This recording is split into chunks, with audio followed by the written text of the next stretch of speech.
Last week release అయిన అభినవ కవి అన్న ట్రాక్ లో నా ఫేవరెట్ వర్స్ రణమున్న శరం అభినవ కవి గళం గురించి తెలుసుకుందాం. రణమున్న శరం అభినవ కవి గళం ప్రమాదకరం అభినవ కవి పథమే. రణమున్న శరం అభినవ కవి గళం ప్రమాదకరం అభినవ కవి పథం. యుద్ధంలో శత్రువుపైకి వేసే బాణం అండ్ దాని వెనుక ఇంటెన్షన్ ఎంత పవర్ఫుల్ అలాంటిది అభినవ కవి గళం. According to me this is not a rap game, its war. War against social issues, war against centuries of inferiority. మిగతా భాషలు అన్నీ గొప్పవే, మన భాష తప్ప అన్న ఫీలింగ్. అండ్ ఈ పథం పాత్ చాలా ప్రమాదకరం.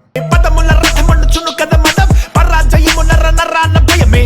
పదముల రథమన్నుచును కద మదం పరాజయము నరాన భయం. నా పదముల రథం ఎంతటి గర్వాన్నైనా అనిచేస్తుంది. దాంతో పరాజయం ఓటమికే నరాన భయం పుడుతుంది. ఇలా తలము నెడు దగాలమయం మృగాల వనముగ మలచిన ధనమే. ఇలా తలము నేడు దగాలమయం మృగాల వనముగ మలచిన ధనం. ఇలా అంటే భూమి. ఇవాళ ఈ భూమి దగాల్లో కూరుకుపోయి ఉంది. అండ్ బృందావనం లాంటి ఈ భూమిని మృగాల వనంగా మార్చింది ధనం, డబ్బు.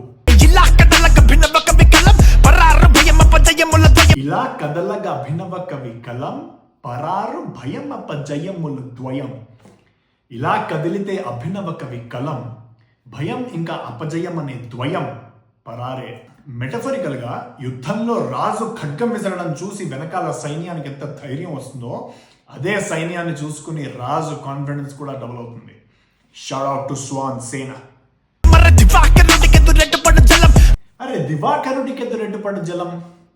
దివాకరుడు అంటే సూర్యుడు, జలం అంటే నీళ్లు. అభినవ కవితో వీళ్లు తలపడడం అంటే సూర్యుడితో నీళ్లు తలపడినట్టే ఆవిరైపోతారు. నరాల అణువున ఒకటే పదం తెలుగు తెలుగు అను తన ప్రతి కన్న మరి తెలుగు ధనము తన కథనపు బలం. ఎందుకంటే నా నరాన అణువణువున ప్రతి కణంలో ఒకటే పదం తెలుగు. ఇక్కడ మనం గుర్తుపెట్టుకోవాల్సిన విషయం ఏంటంటే తెలుగుదనం అనేది డ్రెస్సింగ్ స్టైల్ కాదు, మైండ్ సెట్. నమస్కారం. Abhinav Kavi is out on all streaming platforms. Please go check it if you haven't already.